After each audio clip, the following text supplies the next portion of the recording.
मित्रांनो नमस्कार. मी ॲडव्होकेट संदीप धुमाळ.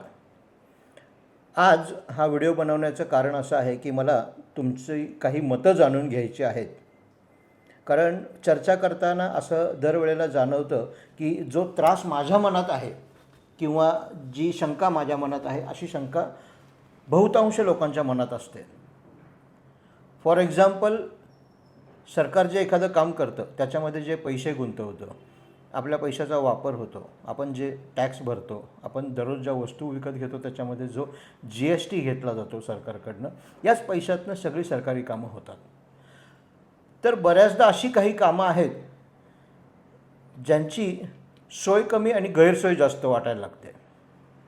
उदाहरणार्थ, आज जर बघितलं तर प्राधिकरणमध्ये वसाहती वाढत चाललेल्या आहेत, हायराईज बिल्डिंग सँक्शन होत आहेत. अशा परिस्थितीमध्ये जुन्या रस्त्यांचं रुंदीकरण होणं जिथे गरजेचं होतं तिथं उलटपक्षी कमिशनर साहेबांनी या रस्त्यामध्ये मोठमोठे फुटपाथ टाकून एक नवीन कॉन्ट्रॅक्ट निर्माण केलं आणि सुशोभीकरणाच्या नावाखाली सामान्य माणसांची गैरसोय केली. आणि ह्याच्याने इव्हेंच्युअली होणार काय आहे तर भविष्यात ॲक्सिडेंट होण्याची दाट शक्यता आहे. तर या सगळ्या गोष्टीचा आपण त्यांना विचारणा जर केली तर त्यांच्याकडनं कुठल्याही पत्राची उत्तरं येत नाहीत. असेच बरेचसे कामं असतात जे सरकारचे असतात. सरकारने ते लोकांचा निर्णय किंवा लोकांची गरज लक्षात न घेता केलेली असतात.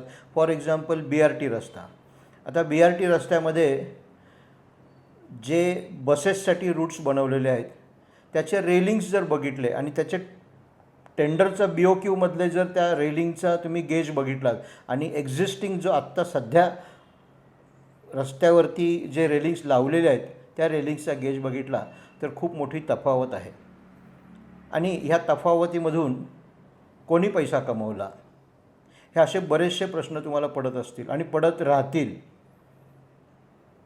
हे प्रश्न विचारणं तुमचा अधिकार आहे आणि ही जर कामं बरोबर नसतील तर त्याचा पाठपुरावा करून ती कामं बंद पाडण्याचा देखील अधिकार तुमचा आहे. कारण हे पैसे सरकारने कमवलेले नाहीत, हे सरकारला आपण टॅक्स स्वरूपात दिलेले आहेत. तर त्याचा विनियोग नीट व्हावा हा त्याच्या पाठीमागचा उद्देश आहे. सरकारच्या कामात अडथळा बनणे हा त्याचा उद्देश नाही.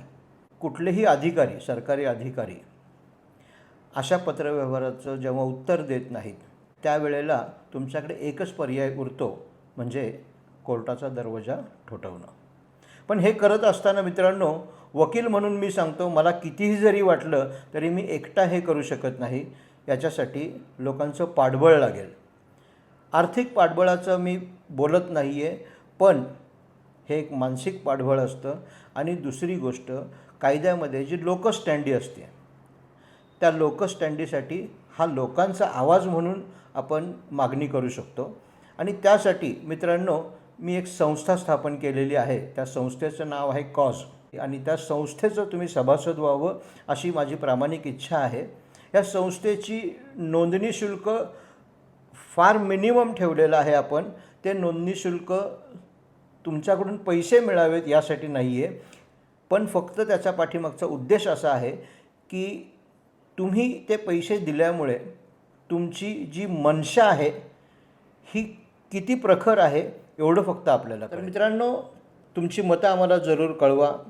हा उपक्रम कसा वाटला ते कळवा आणि या उपक्रमाला जास्तीत जास्त लोकांपर्यंत पोहोचवण्याचा प्रयत्न करा. म्हणजे आपण समाजाचे काही जे प्रॉब्लेम आहेत ते कायदेशीररित्या हाताळण्याचा प्रयत्न करूया. त्याला किती यश येतं आहे तेही बघूया आपण, आणि त्यापुढे मग पुढची वाटचाल सगळ्यांनी मिळून ठरवूया. मित्रांनो, हा उपक्रम तुम्हाला आवडला असेल तर या चॅनलला सबस्क्राईब करा आणि लोकांना शेअर करा. थँक्यू.